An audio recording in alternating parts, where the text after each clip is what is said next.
नमस्कार, मैं प्रिया। आज है 27 मई। खबरों की तरफ बढ़ने से पहले एक नजर सुर्खियों पर। बिहार में कोरोना मरीजों की संख्या में लगातार दिख रही है कमी। बिहार में अगले 2 दिनों तक होगी बारिश। 64वीं संयुक्त परीक्षा के रिजल्ट को लेकर बीपीएससी ने साझा की जानकारी। एईएस और हीट वेव को लेकर मुख्यमंत्री नीतीश कुमार ने की high level meeting. JEE advance की परीक्षा हुई स्थगित। अब चले बढ़ते हैं बिहार की 25 बड़ी खबरों की ओर विस्तार से।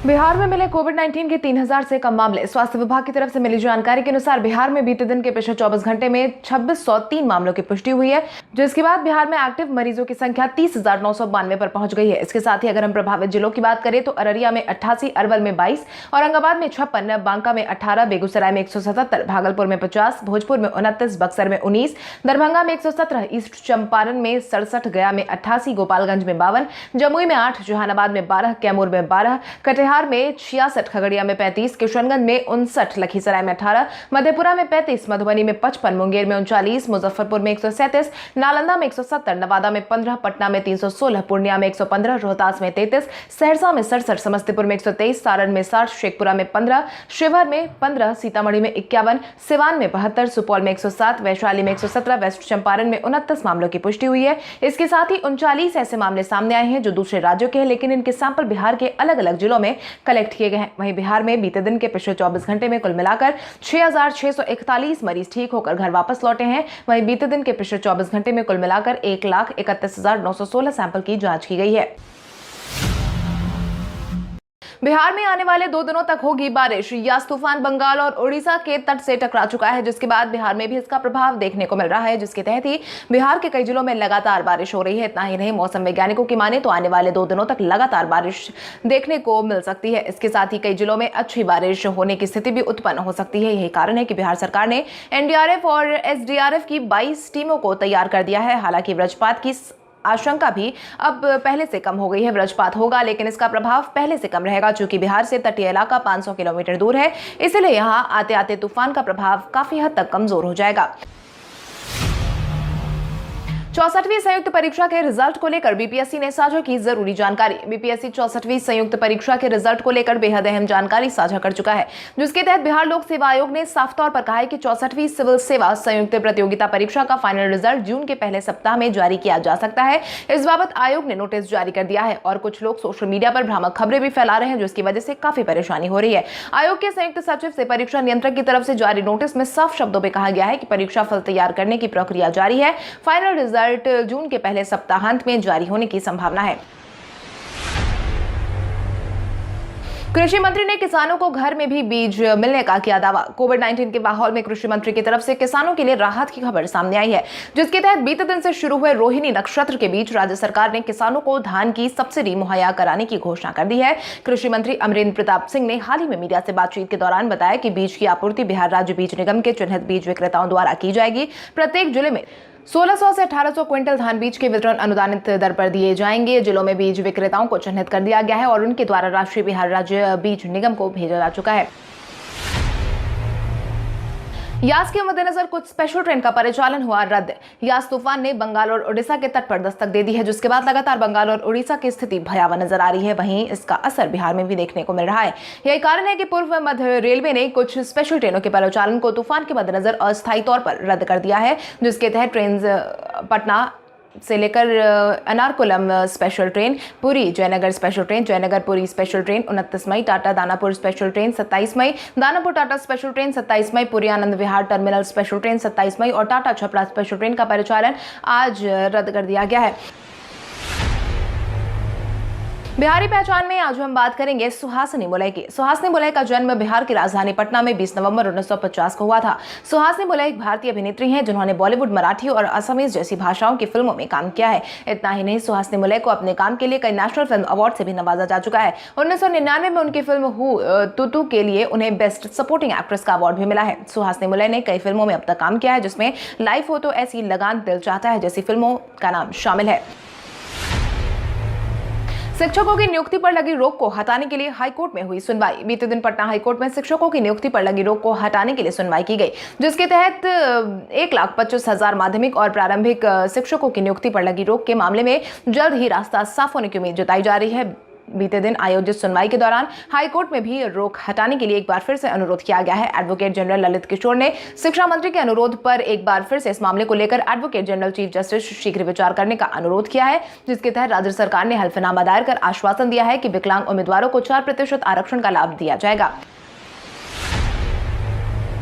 ग्राहकों से पैसा लेकर बिहार से भागने वाले बिल्डरों की अब खैर नहीं। Bihar real estate regulation authority virtual माध्यम से लगातार अपने काम में जुटा हुआ है। यही कारण है कि रेरा के नए अध्यक्ष नवीन वर्मा के कार्यभार संभालने के बाद कई नए प्रयास देखने को मिल रहे हैं, जिसके तहत रेरा की तरफ से अन्य राज्यों के रेरा प्रशासन के साथ समन्वय बनाने का काम शुरू कर दिया गया है। साथ ही बिहार रेरा के सदस्यों के साथ हाल ही में बैठक का आयोजन भी करवाया गया था, जहां पर ही इस बात पर सहमति बनी है कि प्रशासन की तरफ से अगर राज्यों का कोई बिल्डर यहां से ग्राहकों का पैसा लेकर प्रोजेक्ट पर काम नहीं करता है और उस पैसे से दूसरे राज्य में किसी काम की शुरुआत कर देता है, तो ऐसे मामलों में बिल्डरों पर कार्रवाई करने के लिए दोनों तरफ से सहयोग किया जाएगा। जेईई एडवांस की परीक्षा हुई स्थगित। 3 जुलाई को आयोजित जेईई एडवांस की परीक्षा को स्थगित कर दिया गया है। कोविड-19 की वर्तमान स्थिति को देखते हुए आईआईटी में इंजीनियरिंग संकाय में प्रवेश के लिए प्रस्तावित संयुक्त प्रवेश परीक्षा 2021 को स्थगित कर दिया गया है, जिसको लेकर जेईई एडवांस की आधिकारिक वेबसाइट पर यह जानकारी साझा कर दी गई है। साझा किए गए नोटिस में कहा गया है कि कोविड-19 के कारण महामारी की वर्तमान स्थिति को देखते हुए जेईई एडवांस 2021 को स्थगित किया जाता है। यह परीक्षा 3 जुलाई 2021 को निर्धारित की गई थी। इसमें कहा गया है कि प्रवेश परीक्षा की संशोधित तारीख की घोषणा उपयुक्त समय पर की जाएगी। कोरोना काल में रिकॉर्ड स्तर पर हुई महंगाई। कोविड-19 के इस माहौल में चारों तरफ से राज्य की जनता कई तरह की समस्याओं से जूझ रही है, जिसमें से एक महंगाई भी है। खाद्य सामग्रियों के लगातार बढ़ते दामों को नियंत्रित करने के लिए केंद्र सरकार की तरफ से राज्यों के साथ महत्वपूर्ण बैठक का आयोजन इसी को ध्यान में रखकर आयोजित किया गया था। बैठक के बाद बिहार खाद्य आपूर्ति विभाग के सचिव विनय कुमार ने बताया कि सभी जिलों को कई तरह के दिशा निर्देश जारी कर दिए गए हैं। 23 तरह के खाद्य सामग्री को अनिवार्य खाद्य सामग्री सेवा कानून के तहत रखा गया है, जिसमें आटा, चावल, तेल, दाल, नमक, आलू, प्याज, दूध और अंडा सहित कई आवश्यक वस्तुएं शामिल है। बिहार के युवाओं ने वैक्सीनेशन में राज्य को बनाया नंबर 1। बिहार में भले ही टीकाकरण की रफ्तार धीमी हो, लेकिन बिहार के युवाओं ने वैक्सीनेशन के मामले में राज्य को नंबर 1 पर पहुंचा दिया है। मिली जानकारी के अनुसार टीकाकरण के मामले में बिहार ने राजस्थान को पीछे छोड़ते हुए पहली जगह हासिल कर ली है। बिहार के लिए सफलता इस लिहाज से भी महत्वपूर्ण मानी जा रही है क्योंकि यहाँ 18 साल से अधिक उम्र के लोगों का वैक्सीनेशन 9 मई के बाद से शुरू हुआ था। हालांकि अग्रिम पंक्ति में काम करने वाले यानी कि फ्रंटलाइन वर्कर को इससे पहले ही टीकाकरण शुरू हो चुका था। 22 मई को बिहार भारत में दूसरे स्थान पर था। वहीं मंगलवार तक राज्य में टीकाकरण 1 करोड़ के ऊपर पहुंच गया था। बिहार में पश्चिम बंगाल से आने वाले हर यात्री की होगी कोरोना जांच। पश्चिम बंगाल से बिहार आने वाले हर यात्री का कोविड-19 जांच किया जाएगा। चाहे वो यात्री किसी भी साधन से बिहार पहुंचे, बिना कोविड-19 जांच के उन्हें बिहार में प्रवेश नहीं मिलेगा। मुख्यमंत्री नीतीश कुमार ने कोविड-19 को लेकर हुई उच्च स्तरीय बैठक में इस आशय के निर्देश दिए हैं। पश्चिम बंगाल में पॉजिटिविटी रेट अधिक रहने को ध्यान में रखते हुए सरकार ने ऐसा निर्णय लिया है। आपकी जानकारी के लिए आपको बता दें, बीते दिन आयोजित किए गए बैठक में कई जिलों के डीएम भी वीडियो कॉन्फ्रेंसिंग में मौजूद थे। वहीं इस बीच स्वास्थ्य विभाग के अपर मुख्य सचिव प्रत्यय अमृत ने इस मौके पर एक प्रेजेंटेशन के माध्यम से कोरोना की अद्यतन स्थिति और जांच और टीकाकरण का अपडेट दिया। आर्मी के पूर्व ट्रेनर देंगे पुलिस जवानों को ट्रेनिंग। बिहार पुलिस के जवानों को आर्मी के पूर्व ट्रेनर अब ट्रेनिंग देने वाले हैं। संसाधन और तकनीक के मामले में अपराधियों से एक कदम आगे रहने के लिए भी बिहार पुलिस के जवानों को आधुनिक हथियारों और उपकरणों से लैस करने की तैयारी चल रही है। मिली जानकारी के अनुसार बिहार पुलिस के जवानों को समय के मुताबिक नए तरीकों के हथियार से संबंधित ट्रेनिंग में भी परिवर्तन किया जा रहा है। पुलिस मुख्यालय ने निर्णय लिया है कि बिहार पुलिस के जवानों को अब आर्मी के पूर्व ट्रेनर से ट्रेनिंग दिलवाई जाएगी। इस बाबत पुलिस मुख्यालय एडीजी जितेंद्र कुमार ने कहा कि हमारी पूरी कोशिश है कि पुलिस जवानों को अच्छी से अच्छी ट्रेनिंग दिलाई जा सके ताकि वो अपने क्षेत्र में जाकर उसका उपयोग कर सके। एईएस और हीट वेव को लेकर मुख्यमंत्री नीतीश कुमार ने की हाई लेवल मीटिंग। बीते दिन बिहार में एईएस और हीट वेव को लेकर मुख्यमंत्री नीतीश कुमार ने हाई लेवल मीटिंग बुलाई थी, जिसके तहत प्रभावित जिलों के जिला पदाधिकारियों के साथ उन्होंने समीक्षा बैठक की। बैठक में हीट वेव और एईएस और कालाजार से निपटने पर विशेष चर्चा की गई। संबंधित जिलों के जिलाधिकारी से तैयारी का मुख्यमंत्री नीतीश कुमार ने इस दौरान जायजा भी लिया और साथ ही कई दिशा निर्देश भी जारी किए। समीक्षा के दौरान स्वास्थ्य विभाग के प्रमुख सचिव प्रत्यय अमृत ने प्रस्तुतिकरण के माध्यम से एक्यूट इंसेफ्लाइटिस सिंड्रोम, जापानी इंसेफ्लाइटिस, हीट वेव तथा कालाजार की जिलावार अद्यतन स्थिति एवं उसके बचाव को लेकर की जा रही तैयारियों के संबंध में विस्तृत जानकारी दी। एंटी कोविड मेडिसिन 2DG का आज जारी होगा दूसरा बैच। कोविड-19 मरीजों के उपचार में काम आने वाली दवा 2DG की दूसरी खेप आज जारी की जाएगी। मिली जानकारी के अनुसार कुल मिलाकर 10,000 पाउच आज जारी किए जाएंगे। वहीं इस बाबत हैदराबाद में डॉक्टर रेड्डीज लैब ने बताया कि अगर किसी व्यक्ति का अस्पताल या फिर किसी संस्थान को दवा से जुड़ी कोई जानकारी हासिल करनी है तो वो कंपनी के ईमेल ID 2dg@drreddy.com पर जाकर संपर्क कर सकते हैं। तूफान यास को लेकर जारी किया गया हेल्पलाइन नंबर। यास तूफान बंगाल और ओडिशा के तट से टकरा चुका है। वहीं बिहार में भी लगातार हो रही बारिश के कारण इसका असर देखने को मिल रहा है।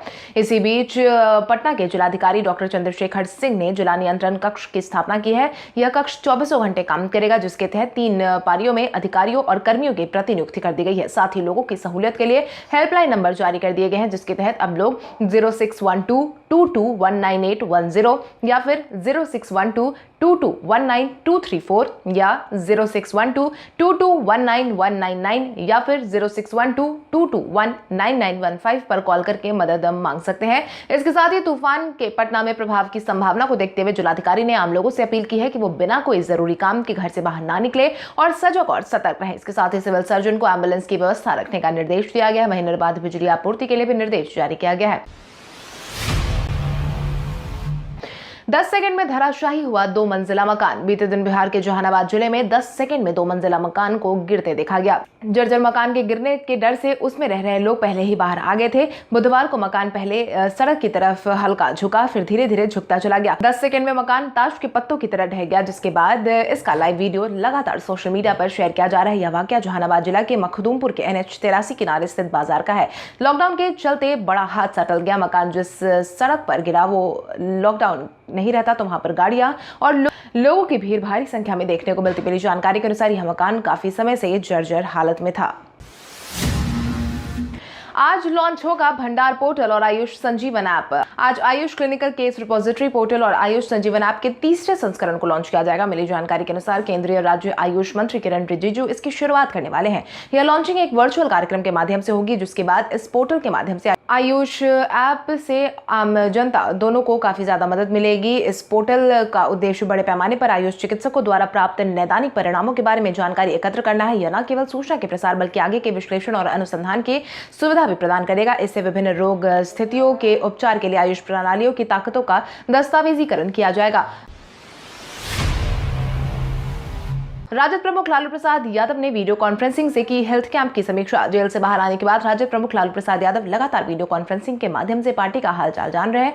इसी क्रम में उन्होंने बीते दिन वीडियो कॉन्फ्रेंसिंग के माध्यम से हेल्थ कैंप की समीक्षा की। वीडियो कॉन्फ्रेंसिंग के माध्यम से लालू ने शेखपुरा के चेवारा प्रखंड के अंबेडकर चौक राजद द्वारा लगाए गए स्वास्थ्य कैंप की समीक्षा की। इस कैंप में चेवारा, श्रवणबीघा, राकड़, लहना, बेंगूचा, सिझौड़ी, एकरामा, महेशपुर, एकाढ़ा सहित अन्य गांव के सैकड़ों ग्रामीण कैंप पहुंचे थे। वहीं समीक्षा के दौरान लालू यादव ने कोविड-19 संक्रमण से बचाव के लिए लोगों से सजग और सचेत रहने की अपील की। बीते दिन राजद कार्यकर्ताओं ने मनाया प्रतिरोध दिवस। किसान आंदोलन को 6 महीने पूरे होने के अवसर पर जहां एक तरफ राजधानी दिल्ली के किसानों ने काला दिवस के रूप में 26 मई को मनाया, वहीं दूसरी तरफ राजद के कार्यकर्ताओं ने इसे प्रतिरोध दिवस के रूप में मनाया। जहां इस मौके पर किसान मोर्चा के आह्वान पर राष्ट्रव्यापी प्रतिरोध दिवस पर देश के अन्य 12 प्रमुख विपक्षी दलों के साथ राजद की सक्रिय भागीदारी देखने को मिली, जिसके तहत पार्टी के प्रदेश प्रवक्ता चित्तरंजन ने बताया कि देश के 12 प्रमुख विपक्षी दलों द्वारा संयुक्त किसान मोर्चा के आंदोलन को दिए गए समर्थन के आलोक में राजद कार्यकर्ताओं द्वारा प्रतिरोध दिवस मनाया गया। इतना ही नहीं, जन अधिकार पार्टी ने भी बीते दिन काला दिवस मनाया, जिसके तहत नेताओं ने कहा कि केंद्र सरकार किसानों के साथ सौतेला व्यवहार कर रही है। भाजपा अध्यक्ष संजय जायसवाल ने IMA से की खास अपील। बाबा रामदेव और IMA एक दूसरे के आमने सामने नजर आ रहे हैं, जिसके बाद अब सारे मुद्दे को लेकर राजनीति भी शुरू हो गई है। बाबा रामदेव के एक बयान के बाद देश भर में बवाल मचा है। IMA रामदेव के खिलाफ में उतर गया है। IMA बनाम बाबा रामदेव के विवाद पर बिहार भाजपा डॉक्टर संजय जायसवाल ने खास अपील की है, जिसके तहत उन्होंने सभी मित्रों से आग्रह किया है कि कृपया करके घटियापन में प्रतियोगिता कर अपने वर्षों के साधन को बर्बाद ना करें। इसके तहत उन्होंने अपने फेसबुक पेज पर लिखा कि कुछ दिनों से काफी प्रतियोगिता देखने को मिल रही है। हर बकवास का जवाब देना कोई आवश्यक नहीं होता। ज्यादा बोलकर आप किसी को जरूरत से ज्यादा तवज्जो देने लगते हैं। भारत के इतिहास में आज की तारीख कई कारणों से दर्ज। 1948 में महात्मा गांधी की हत्या का मुकदमा आज ही के दिन से शुरू हुआ था। 2008 में केंद्र सरकार ने सीमेंट निर्यात पर लगाए गए प्रतिबंध को आज ही के दिन वापस लिया। आज ही के दिन तिब्बतियों के धर्मगुरु दलाई लामा ने 2010 में बुद्ध पूर्णिमा के दिन पटना रेलवे जंक्शन के पास 125 करोड़ रुपए की लागत से बने 200 फुट ऊंचे स्तूप वाले बुद्ध स्मृति पार्क को जनता को समर्पित किया। 1951 में बंबई में तारापुर वाला मछली घर का उद्घाटन हुआ। 1964 में आजाद भारत के प्रथम प्रधानमंत्री जवाहरलाल नेहरू का निधन आज ही के दिन हुआ। प्रसिद्ध इतिहासकार विपिन चंद्र का जन्म 1928 में आज ही के दिन हुआ। प्रसिद्ध क्रिकेट खिलाड़ी एवं कमेंटेटर रवि शास्त्री का जन्म 1962 में आज ही के दिन हुआ। भारतीय जनता पार्टी के वरिष्ठ राजनेता नितिन गडकरी का जन्म भी 1957 में आज ही के दिन हुआ। हेनरी निकोलस ने भारतीय टीम को लेकर दिया अपना बयान। न्यूजीलैंड के बल्लेबाज हेनरी निकोलस ने भारतीय तेज गेंदबाजों को लेकर हाल ही में अपना बयान जारी किया है, जिसके तहत उन्होंने कहा कि विश्व टेस्ट चैंपियनशिप के फाइनल में उन्हें रविचंद्रन अश्विन और रविंद्र जडेजा के स्पिन गेंदबाजों की जोड़ी से होने वाले खतरे को लेकर ज्यादा फिक्र है। भारत और न्यूजीलैंड की टीम WTC के पहले फाइनल में साउथहैम्पटन के एजुस बाउल मैदान पर भिड़ेगी। इस पर आमतौर पर स्पिनरों के लिए मददगार साबित होती है। न्यूजीलैंड टीम के ब्लैक ने भी अपना बयान जारी किया है, जिसके तहत उन्होंने कहा है कि भारत के पास बहुत अच्छा और तेज आक्रमण है और उनके पास अश्विन तथा जडेजा जैसे अनुभवी स्पिनर भी है। वे दुनिया में अच्छा क्रिकेट खेल चुके और उनकी गेंदबाजी शानदार है।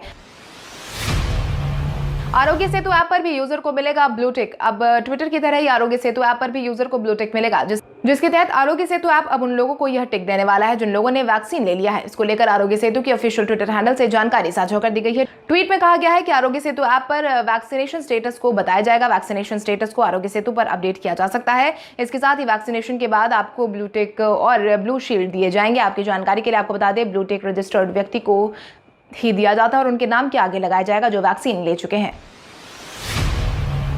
अब आइए जानते हैं सराफा बाजार और पेट्रोल डीजल के क्या थे भाव। अगर हम सराफा बाजार की बात करें तो सोने का भाव 26 मई को 22 कैरेट के लिए प्रति 10 ग्राम 46,800 रुपए था। वहीं 24 कैरेट के लिए प्रति 10 ग्राम 47,800 रुपए था। इसके साथ ही अगर हम चांदी की बात करें तो चांदी का भाव प्रति किलो 72,200 रुपए था। इसके साथ ही राजधानी पटना में पेट्रोल की कीमत 90.05 रुपए प्रति लीटर और डीजल 89.58 रुपए प्रति लीटर था।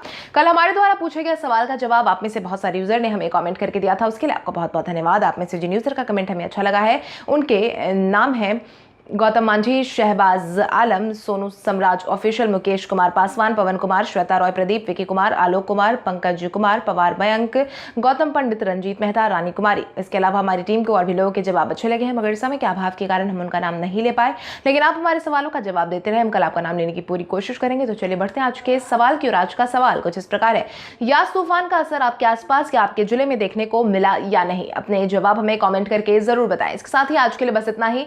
बिहार की बड़ी खबरों से अपडेटेड रहने के लिए हमारे YouTube चैनल को सब्सक्राइब करें और बेल आइकन दबाना ना भूलें। धन्यवाद।